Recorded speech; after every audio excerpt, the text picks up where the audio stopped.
Gusto kong sabihin sa iyo ang isang bagay na matagal kong tinanggihang paniwalaan dahil sobrang iba nito sa mga itinuro, nakita at naranasan ko. Pero hindi ko na ito kayang sarilinin. Kasi kung minsan akong naglakad sa mga araw ng puro pagsubok, ngunit di ko pa rin maramdaman ang kasaganahan. Alam ko na ikaw ding nagbabasa nito, baka naglalakad ka sa kaparehong landas. At kung tunay mong pakinggan, kung tunay mong payagan ang sarili mong maniwala sa kakaiba, sa mga hindi tinuro sa school o naisulat sa libro ng accounting, magbabago ang lahat. Dati akala ko para yumaman, kinakailangan kong gumawa ng marami. Kinakailangan kong gumising ng maaga, magpuyat, magbuhat ng mabigat, tiisin ang mga bagay na ayoko, at maniwalang balang araw, kapag sapat na, raratihin ako ng gantimpala. Yon ang turo sa akin. Trabaho lang ang daan sa tagumpay. Pero kumusta naman sa totoong buhay? Nakita ko mga taong buong buhay, nagtrabaho, triple pa sa effort ng iba, pero kulang pa rin. Dati ako yung nagigising alas 5 ng umaga, nagsusulat ng lahat, nagtatrabaho ng walang pahinga. Pero yung laman ng bangko ko, sakto lang makaraos. Doon ko napansin ang isang bagay na parang salungat sa common sense. May mga tao na parang dahil lang sa pag-exist nila, pera ang lumalapit. Hindi sila nagmamadali, hindi sila desperado, hindi nila binubuhos dugot pawis ayon sa usual na kunwaring tagumpay. Simple lang, ina-attract nila. Hindi ko maintindihan yon hanggang nag-iba ang pananaw ko tungkol sa pera. Hindi na bilang numero, hindi na bilang gantimpala, kundi bilang buhay na enerhiya. Tama. Gusto kong isipin mong parang may sariling buhay ang pera. Hindi siya napapapayag ng mga humahabol-habol sa kanya. Hinahatak siya ng mga taong nagpapalutang ng kalakip na enerhiya. Yung mga may pusong handa na ko. Doon ko napagtanto, hindi effort ang sukli ng yaman. Reaksyon ito ng enerhiya. Nang binago ko ang pagtingin sa pera, nabago rin ang nararamdaman ko tungkol dito. Hindi ko na ito tiningnang parang outsider, malamig at malayo. Nakita ko na siya bilang kaibigan. Kaibigan na darating lang kapag ginawa mong available ang space, puno ng pasasalamat at kapanatagan. Hindi ko na hinahabol ang pera. Pinapalapit ko na siya sa akin. Hindi na ako gumagawa ng plano para hulihin siya, kundi tinatanong ko sarili ko, paano ba ako magiging ganitong tao na gustong-gusto ng energy ng pera? Maaari mong itanong, paano ko babaguhin yung energy sa loob ko? Sasagutin ko, hindi mo kailangan matutong ng kakaibang ritual pangrelihiyon. Kailangan mo lang baguhin paano mo tignan at maramdaman ang sarili mo. Kung paggising mo pakiramdam mo sagana ka, karapat dapat ka, parang bukid ang buhay mo at hindi giyera, doon ka magsisimulang pumatong sa alon ng kasaganahan at makikita mo mula sa mga hindi mo inasahan darating ang mga oportunidad. Minsan mga taong di mo naman akalain, sila ang tutulong. May aanyaya na makipag-collab, kusa kang lalapitan. Hindi dahil mas naging masipag ka, kundi dahil naging ikaw yung taong may tamang enerhiya. Sinasabi ko, to hindi dahil madali siyang paniwalaan. Alam kong baka nagdududa ka pa. Ganyan din ako dati. Pero ibinabahagi ko ito bilang galing na mismo sa dalawang mundo. Mundo ng effort at mundo ng vibration. At masasabi kong mas magaan ang pangalawa. At mas epektibo pa dahil di mo na isinusugal ang buhay mo para lang mabuhay. Sa halip, nabubuhay kang kaayon ng masaganang sarili. At parang may mahiwagang gravity, kusa na lang umiikot sa iyo ang lahat.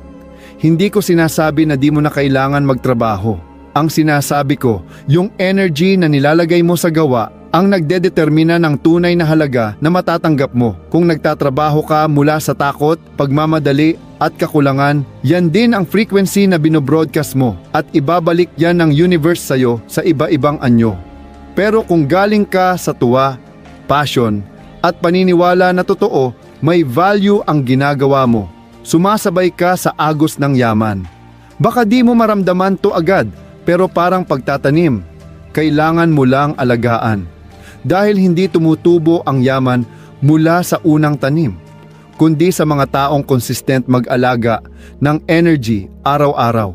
At sa isang araw, habang naglalakad ka ng payapa sa sariling kalmado, mapapansin mong pera na mismo ang sumusunod sa iyo. Wala nang kailangan tawagin. Wala nang kailangang habulin.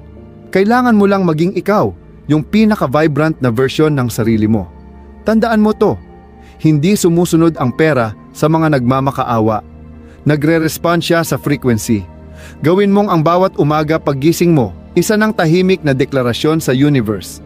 Handa na ako tumanggap at dahan-dahan, makikita mo ang kasaganahan, hindi na parang malayo. Nagiging salamin na siya ng kung sino ka na. At kung dati hindi ako naniniwala, pero ngayon nabubuhay ko to, kaya mo rin. Sapat ang pagpili mong maniwala. Sapat ang pagpili mong magbagong landas. Hindi yung puro takbuhan at pasanin, kundi yung lakad ng bukas ang puso. Parang tao na likas ng masagana mula sa loob. At sasamahan kita, unti-unti, kwento-kwento. Hati-hati kong ituturo lahat ng natutunan ko. Kasi naniniwala ako na ang pera, hindi naghabol kanino man. Ina-attract siya ng taong gising na yung energy sa loob. May isang realization ako na tuluyang bumago ng pananaw ko sa pamumuhay at pag-angat sa pera. Hindi ang labas ang dahilan ng nararanasan ko. Salamin lang siya na eksaktong sumasagot sa kung anong vibration na meron ako sa loob. Kakaunti lang agad naniniwala dito kasi mula bata pa lang tinuruang objektibo lang ang buhay na ang tao hinuhubog ng mga nangyayari.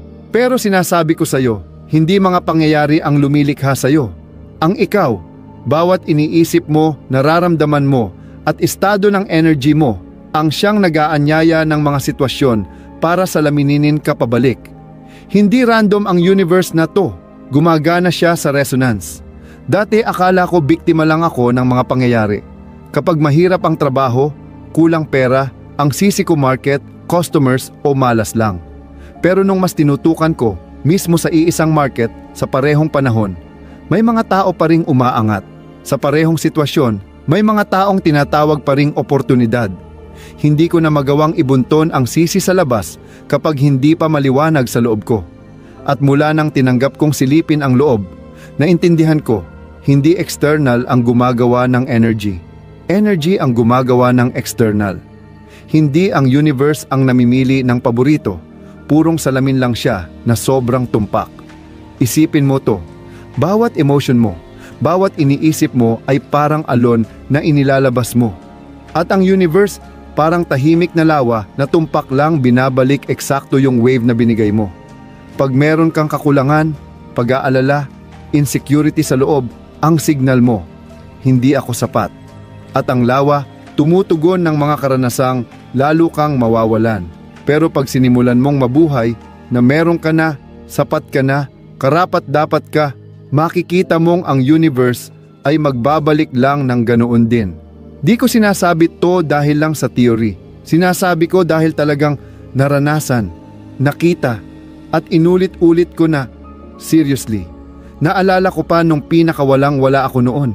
Walang kita, walang sigurado. Bawat araw gigising akong parang sinasakal ng takot. Pero dahil sobra na akong pagod maghirap, natutunan kong mag-let go. Hindi ko na niligtas sarili ko. Tumigil ako at tumingin sa loob. Bawat umaga, umuupo ako ng tahimik at tinatanong sarili ko, kung wala na akong dapat katakutan, kung tunay kong paniniwalaan na laging pabor sa akin ang universe, ano mararamdaman ko? At sa state na yon, naramdaman kong may bago ng klase ng energy. Wala ng panic, wala ng pilit, kundi kalma, payapang loob. Nagsimula akong maghatid ng magkaibang signal. Di sa salita, kundi mismong presence ko. Doon nangyari yung mga kakaiba. Bigla akong kontak ng lumang kaibigan, may offer. May perang akala ko na wala na, biglang bumalik. May pumasok na oportunidad na di ko man lang naisip. Hindi dahil nadagdagan ang effort ko, kundi dahil naging iba na ako. At sinasalamin lang ng universe ng eksakto ang version na yon. Parang salamin na walang pake. Laging eksakto lang ipinapakita kung sino ang nakatayo sa harap niya. No judgment, no palit. Puro totoo. Kaya sinasabi ko, kung gusto mong baguhin ang mundo dyan sa labas, hindi mo kailangang baguhin ang lahat. Baguhin mo lang ang salamin sa loob. Pag tinaasan mo frequency mo, di mo na kailangang umakyat para makarating. Pwede kang tumigil, maging still, at hayaang kusa kang lapitan ng lahat ng nakalaan na dapat sa'yo. Alam kong mistikal pakinggan to, lalo na yung mga sanay sa logic, science, at action-oriented na pag-iisip.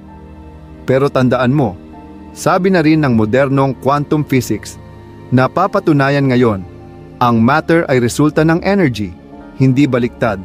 At ikaw, living field of energy ka na naglalabas ng frequency bawat sandali. Kung nagtataka ka, bakit walang pera?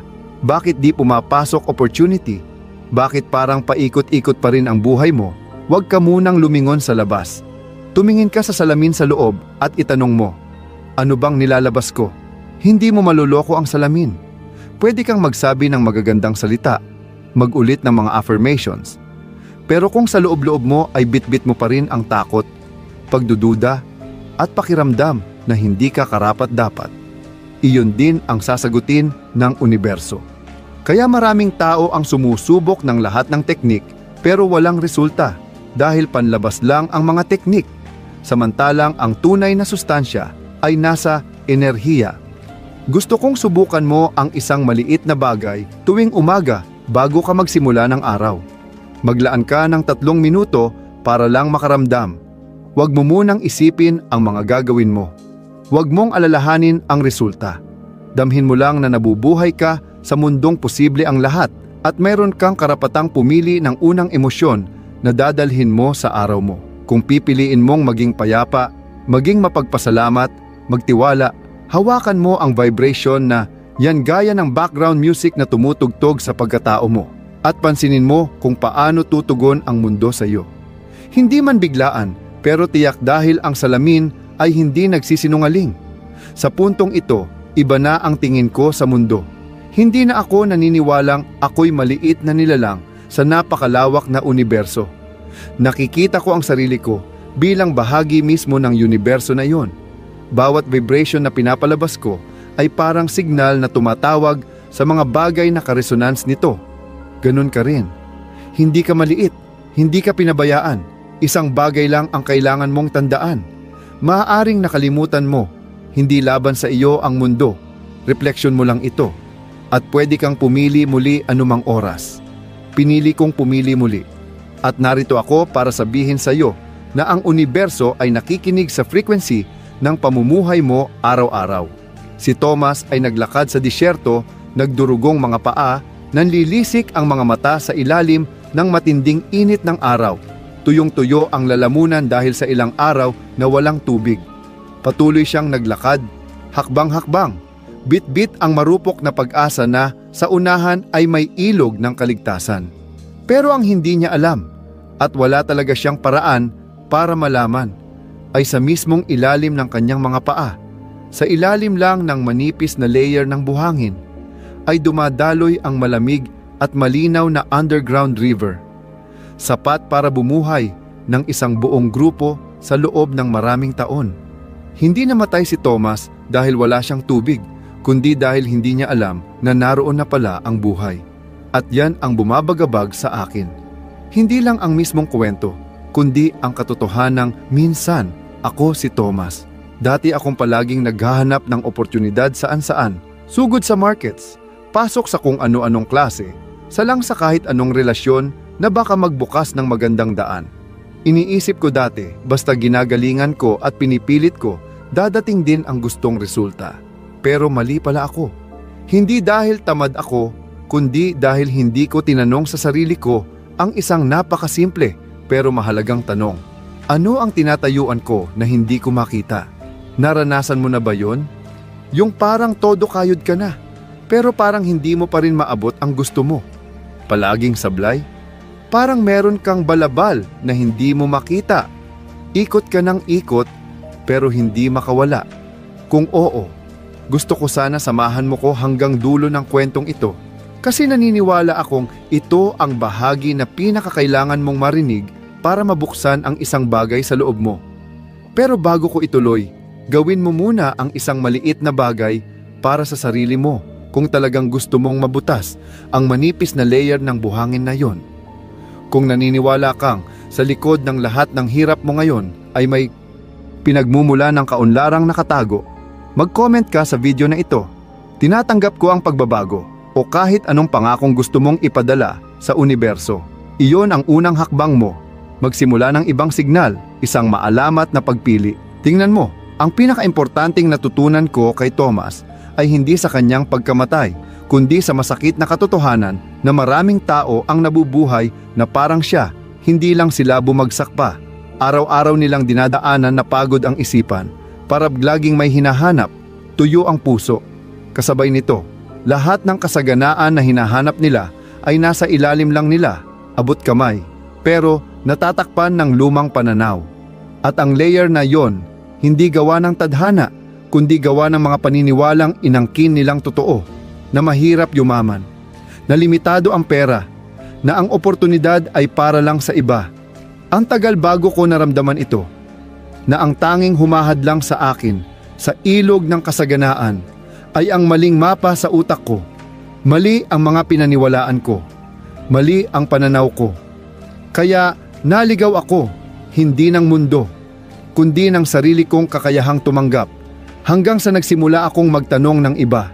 Hindi na, paano ba kumita pa ng pera? Kundi, anong mayroon sa akin na nagtutulak palayo sa pera? At nung nagbago ang tanong, dumating ang sagot. Unti-unti kong nakikita ang bawat pag-iisip ng kakulangan. Tuwing inuulit ko na parang sumpa, hindi ako sapat, wala akong swerte, hindi ako isinilang para yumaman. Lahat ng yon, iyan ang mga buhangin na nakatabon sa tubig. Hindi ko sinasabi to para maramdaman mong may kasalanan ka. Sinasabi ko to para maintindihan mo ang malinaw na katotohanan. Hindi mo kailangang habulin ang yaman. Kailangan mo lang magbukas para tanggapin ito. At ang pagbubukas na iyon ay nagsisimula sa kamalayan. Kapag nakita mong ang mga paniniwala mo, ang background software ng bawat resulta ng pera sa buhay mo. Kapag naiintindihan mong kamalayan ang gumagawa ng sitwasyon at hindi baliktad, titigil kang maghanap pa ng tubig sa malalayong lugar. Magsisimula kang maghukay sa kinatatayuan mo. At sinishare ko to, hindi lang para sa pagbabago mo. Sinasabi ko dahil gusto kitang maging tunay na mayaman. Hindi lang pera, kundi sa kamalayan, sa kapangyarihan, sa panloob na kalayaan. Kasi naniniwala ako, bawat taong nagiging masagana, nagpaparami ng kasaganaan sa mundo. Kapag hindi ka na nabubuhay sa takot, marunong ka nang magbigay. Kapag di ka na nakikipaglaban para mabuhay, nagsisimula kang mag-ambag. Kapag hindi ka na nakakulong sa kakulangan, postibo ka ng inspirasyon. Gusto kong mabuhay sa mundong ganyan, na hindi tayo nagkukumpetensya para mabuhay, kundi nagtutulungan para umasenso. Kaya huwag mo lang pakinggan, unawain mo, damhin mo, pumili ka. Hindi para sa akin, para sa iyo. Kasi hindi mo deserve mamatay sa uhaw habang nakatayo ka sa ibabaw ng sarili mong ilog ng buhay. Deserve mong makita, tanggapin, at mabuhay ng buo sa kasaganaan na simula't sapul ay nasa iyo na. Hindi ko pangakong madali yung mapa, pero pangako ko kung sasamahan mo ako hanggang dulo, layer by layer, katotohanan sa katotohanan, hinding-hindi ka na magiging dating ikaw. At yung akala mong pangarap lang, magiging normal mo na. Kaya, kung nandito ka pa, kung nakikinig ka pa, kung sumakit ang puso mo kasi naramdaman mong ikaw si Thomas, mag-iwan ka ng pangako sa baba. Tinatanggap ko ang pagbabago. Kasi yan ang unang pangungusap na magbubukas ng tubig mo. At nandito ako para samahan ka, hakbang-hakbang, hanggang ikaw na ang hinahanap ng kasaganaan, hindi baliktad. May kwento akong gustong ibahagi, parang simple lang sa umpisa. Pero nagising nito ang malalim na pag-unawa sa akin. Minsan, yung hinahanap mo hindi naman talaga malayo. Hindi kailangan ng bagong pinuntahan o matinding biyahe. Minsan, tahimik lang siyang naghihintay sa pinakaordinaryong sulok ng buhay mo. Nag-aabang lang na magising ka para makita mo siya. Si Elizabeth, isang batang babae, minana niya ang isang luma at kahoy na kahon mula sa lola niya. Sa kanya noon, parang walang kwenta yung kahon. Tambak lang ng papel, lumang dokumento, piraso ng alaala na parang hindi na mahalaga sa batang henerasyon. Tinago niya ito sa attic at napuno ng alikabok habang tumatagal. Hanggang isang araw, wala namang dahilan, binuksan niya at natuklasan ang lumang mga stock certificates ng investments. mga nakalimutan na ng dekada, pero milyon na pala ang halaga ngayon. Nasa kanya na pala ang kayamanan, pero naging totoo lang ito nang tumigil siya, binuksan, at tunay na tinignan. Ang kwento ni Elizabeth, hindi lang tungkol sa pera. Isa itong malakas na metapora kung paano kalimitan natin hindi nakikita ang pinakamahalaga kasi iniisip nating masyado na itong pamilyar, luma o walang kwenta. Pero minsan, diyan mismo nakatago ang tunay na kasaganaan. Nalaman ko ito nung binalikan ko ang sariling buhay ko. Akala ko dati, darating ang kayamanan sa pambihirang ideya, malaking proyekto, o malawakan na pagtalon. Laging naghahanap ako sa hinaharap, sa mga taong di ko pa nakikilala, sa mga lugar na di ko pa napupuntahan. Hindi ko napansin sa sarili kong bahay, sa mga kakayahan kong meron na, sa mga relasyon na inisip kong ordinaryo lang. May mga pinto na palang naghihintay mabuksan. Pero hindi ko nakita kasi hindi ko pinansin at hindi ko tiningnan ng mas malalim. Sa panahon ngayon, tinuturuan tayong laging lumabas ng sarili, habulin ang mas marami, i-upgrade lahat. Pero na-realize ko na may kasaganang hindi mo makikita sa bago, kundi sa mga bagay na nariyan na at hindi lang nakita sa tamang paraan. Madalas, ang yaman ay hindi kailangang likhain. Kailangan lang makilala. Tulad ni Elizabeth, hindi niya kailangang may gawin para lumitaw ang pera. Binuksan lang niya ang kahon at napagtanto kung anong meron siya. Naalala ko lahat ng beses na pinalampas ko ang mga kahon sa buhay ko. Kakayahan na minamaliit ko. Oportunidad na hindi ko sineryoso. Usapan na inisip kong wala lang pala, pero naging susi sana sa koneksyon. Binababa natin ang halaga ng pamilyar. Doon madalas nadudulas at nailalayo sa atin ang yaman. Binago ko ang ugali ko. Imbes na magmadali sa bago, binalikan ko ang buhay ko. Yung mga hindi ko natapos na proyekto. Mga dating kaibigan na di ko na nakakausap ng matagal. Mga ideyang dati ay binitawan ko dahil mali ang panahon. May nangyari na kakaiba. Habang binubuksan ko ang mga kahon sa sarili ko, biglang may mga pinturing nabubuksan sa labas. Isang dating kaibigan na dati kong tinrabaho pero hindi naging successful, biglang nagpakilala ng malaking business partner. Dating proyekto na walang kita, nung binalikan ng bago kong pananaw, naging susi pala ng kita. Yung mga luma, hindi na luma pag bago ang tingin mo, at doon nagbago lahat. Naniniwala ako na karamihan sa atin ay hindi naman talaga kulang sa oportunidad o resources. Kadalasan, kulang lang tayo ng kakayahan na makita ang tunay na halaga ng mga bagay na masyado nang malapit, masyado nang pamilyar. Parang isang madilim na kwarto na puno ng yaman. Pero hindi mo kailanman sinindihan ang ilaw. Hindi dahil wala ka namang ilaw, kundi dahil hindi mo kailanman inisip na may mahalaga sa kwartong iyon. Gusto kong maintindihan mo ito. Yung yaman na matagal mo nang hinihintay, maaaring nandyan lang din sa kwartong iyon. Sa isang skill na natutunan mo noon, pero di mo na-develop. Sa isang relasyon na nabuo mo, pero di mo na-unlock. Sa karanasang naranasan mo, pero hindi mo alam paano gawing bago. Lahat ng bagay pwedeng maging bukal ng kasaganaan kung willing ka lang muling tumingin. Simula nung nagbago ang pananaw ko, hindi ko na itinuturing na rutinaryo ang bawat araw. Treasure chest na siya na naghihintay mahanap. Bawat pag-uusap pwedeng maging oportunidad. Bawat lumang bagay pwedeng maging clue. Bawat damdaming lumalabas sa araw-araw. Parang mapa na ibinabalik ako sa sarili ko. At mula doon, mas napapalapit ako sa kabuuan. Hindi na ako naghihintay ng malalaking pangyayari. Pinipili ko ng mabuhay ng malalim sa maliliit na bagay dahil alam ko ngayon na yung kahon ni Elizabeth ay hindi lang basta kwento. Talinhaga ito kung paanong sinusubok tayo ng universo araw-araw. Hindi sa pamamagitan ng kakulangan kundi ng pagtatago. Maaaring iniisip mong nadaanan mo na lahat, pero gusto ko lang sabihin ito ng mahinahon. Baka hindi mo pa nabubuksan ang pinakamahalagang kahon. At baka yung kahon na yon hindi naman malayo sa'yo. Baka nasa nakalimutang alaala, sa pagkabigong itinago mo masyadong mabilis, sa passion mo noong bata ka na iniwan mo na, o baka nga sa kung paano mo tingnan ang sarili mo araw-araw. Kapag nagbago ka ng pananaw, ang luma nagiging bago. Kapag natutunan mong pahalagahan yung parang ordinaryo lang dati, kayang magdala ng di inaasahang sorpresa. Hindi ko kailangan na hanapin mo pa kung saan-saan. Hiling ko lang, huminto ka sandali at tanungin ang sarili mo.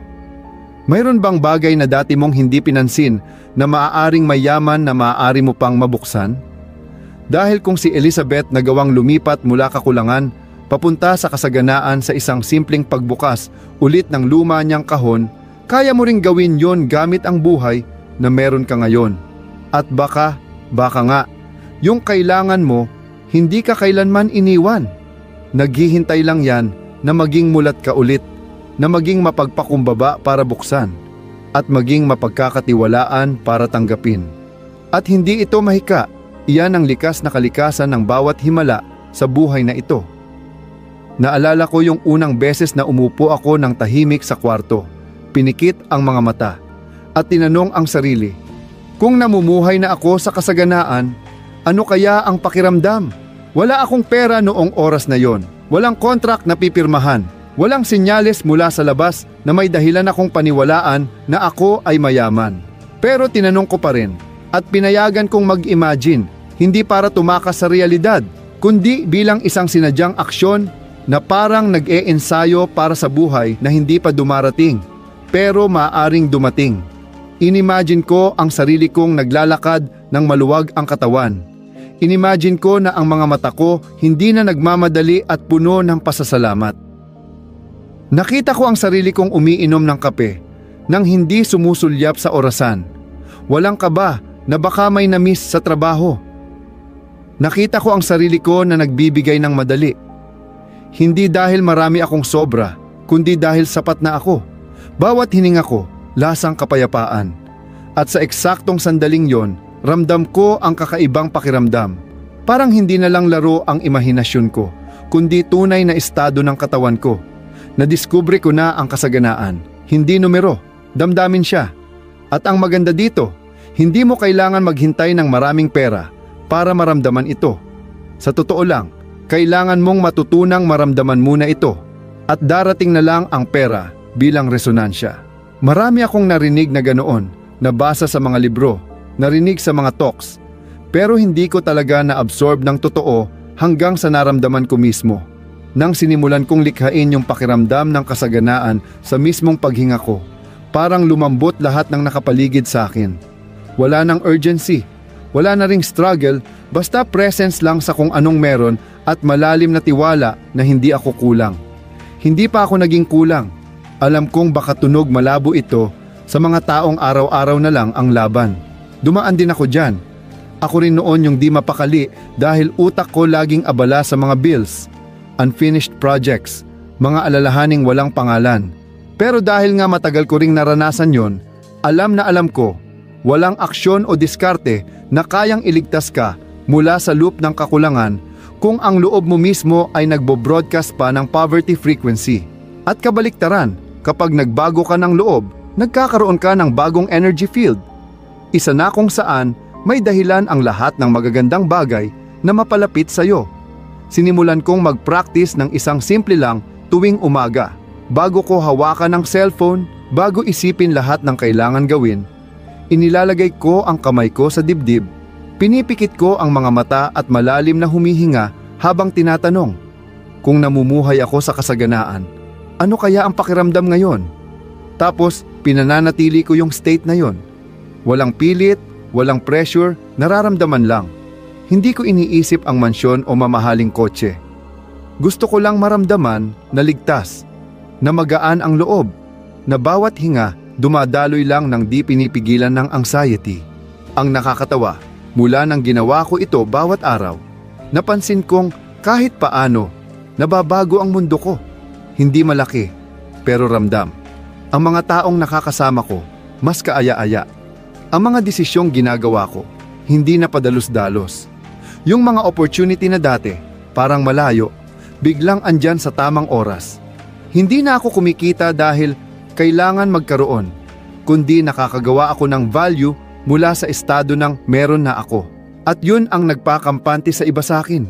Kaya nila ako pinagkakatiwalaan. Kaya gusto nila akong kasama at binibigyan nila ako hindi lang ng pera, kundi ng respeto. Unti-unti kong naintindihan na ang paghinga ng may kasaganaan, hindi teknik, kundi way of living ito. Nasa kung paano mo tratuhin ang sarili mo sa pinakamaliliit na sandali.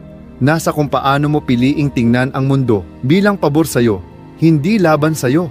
Nasa paraan ng pagbubukas mo ng puso kahit sa maliliit na bagay. Isang mainit na tasa ng tsaa, unang sinag ng araw, thank you na hindi nabanggit. Kapag ramdam mong meron ka na ng lahat, hindi mo kailangang sumigaw para mapansin ng buhay. Kailangan mo lang bumulong, pakikinggan ka na ng universo.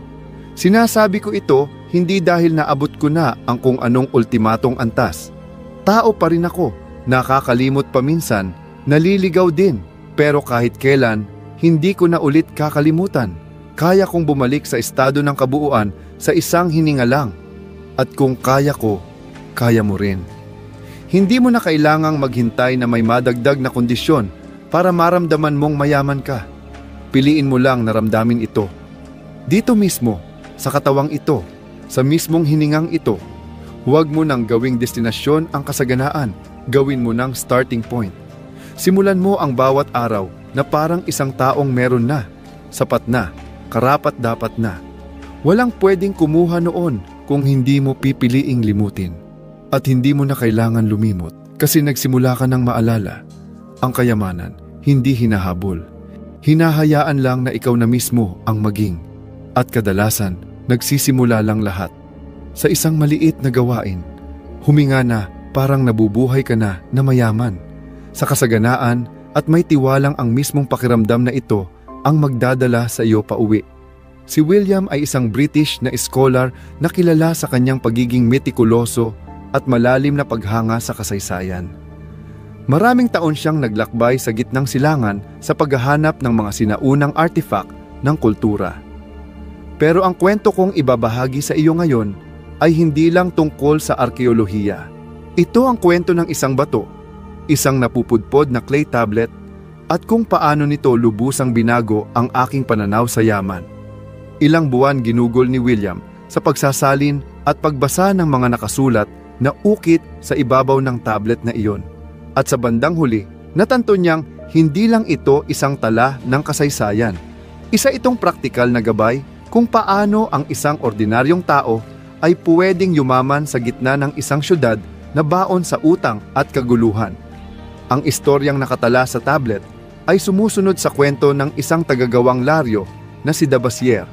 Dati siyang mahirap, nalulunod sa utang, halos hindi makasurvive sa siksikang palengke. Ngunit imbes na magreklamo sa kapalaran niya o tumakas, pinili niyang harapin ang buhay na may bagong disiplina. Bawat perang kita niya, hinati niya sa 3 bahagi. Isang bahagi para bayaran ang utang, isang bahagi para sa gastusin, at isang bahagi para ipunin at i-invest para sa hinaharap. Walang komplikasyon, walang magic na shortcut, walang magagarang sikreto, puro tiyaga, consistency, at malalim na respeto sa prinsipyo. At ang milagro, sa loob lang ng ilang taon, mula sa pagkakalugmok sa utang, naging isa si Davis sa pinakamahalaga at pinakakagalang-galang na tao sa Babylon. Nang nabasa ko ang kwentong iyon mula sa pagsasalaysay ni William, nabigla ako. Hindi dahil bago sa akin ang ideya, kundi dahil napakasimple pala na lahat ay narinig na rin ito, pero kakaunti lang ang tunay na sumusunod. Nagtanong ako sa sarili ko, ilang beses ko bang isinantabi ang mga ganitong batayang prinsipyo dahil iniisip kong saka ko na lang gagawin o hindi pa tamang panahon? Ilang beses na ba akong kumita ng pera tapos ginastos lang lahat at walang itinabi para sa kinabukasan? Ilang beses ko na bang sinabi sa sarili kong gusto kong yumaman pero namuhay naman na parang lahat ay para lang sa pansamantalang saya ko? Napagtanto ko na ang maliliit na prinsipyo kapag itinuring mong sagrado ang kayang tuluyang magbago ng buhay ng tao. Hindi mo kailangang maging mayaman para mabuhay na may paggalang sa pera. Sa totoo lang, kapag itinuring mong mahalaga ang bawat sentimo, doon magsisimula ang universo na pagkatiwalaan kang karapat-dapat sa mas marami pa. At kapag naniwala ang universo sa'yo, hindi mo na kailangang habulin ang pera. Ang pera na mismo ang kusang lalapit sa'yo. Hindi naghintay si Davis na yumaman bago magsimulang mag-ipon. Nag-ipon siya para yuman. At iyon ang aral na natutunan ko, hindi mula sa isang modernong financial expert, kundi mula sa isang clay tablet na mahigit 2,500 taon na ang tanda.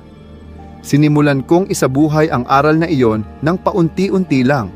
Kada beses na may natatanggap ako, malaki man o maliit, hinati ko ito kagaya ng kay Davis. Minsan ang naiipon ko sakto lang pambili ng kape, pero tinupad ko pa rin ang prinsipyo, hindi dahil sa pera per se, kundi dahil sa mindset. Gusto kong malinawan ang isip ko na isa akong tao na marunong gumalang sa pera. Isa akong tao na kayang mag-manage ng kasaganaan. Hindi ako nag-overspend para punan ang emosyonal na kakulangan. Nagtatabi ako dahil alam kong kakailanganin ko iyon para sa mga mas malalaking oportunidad sa hinaharap. At alam mo ba kung anong nangyari nung nagsimula akong magtabi? Parang nag-umpisa na ring magtabi ang mundo para sa akin. Hindi na basta-basta dumadaan lang ang mga oportunidad na parang wala lang. Mga tawag, offers, investments, na akala ko tapos na, biglang bumabalik. Doon ko naintindihan na hindi lahat ng oportunidad ay nasa palengke. Ang iba ay para lang sa mga disiplinadong tao. At ang disiplina, iyon ang isang bagay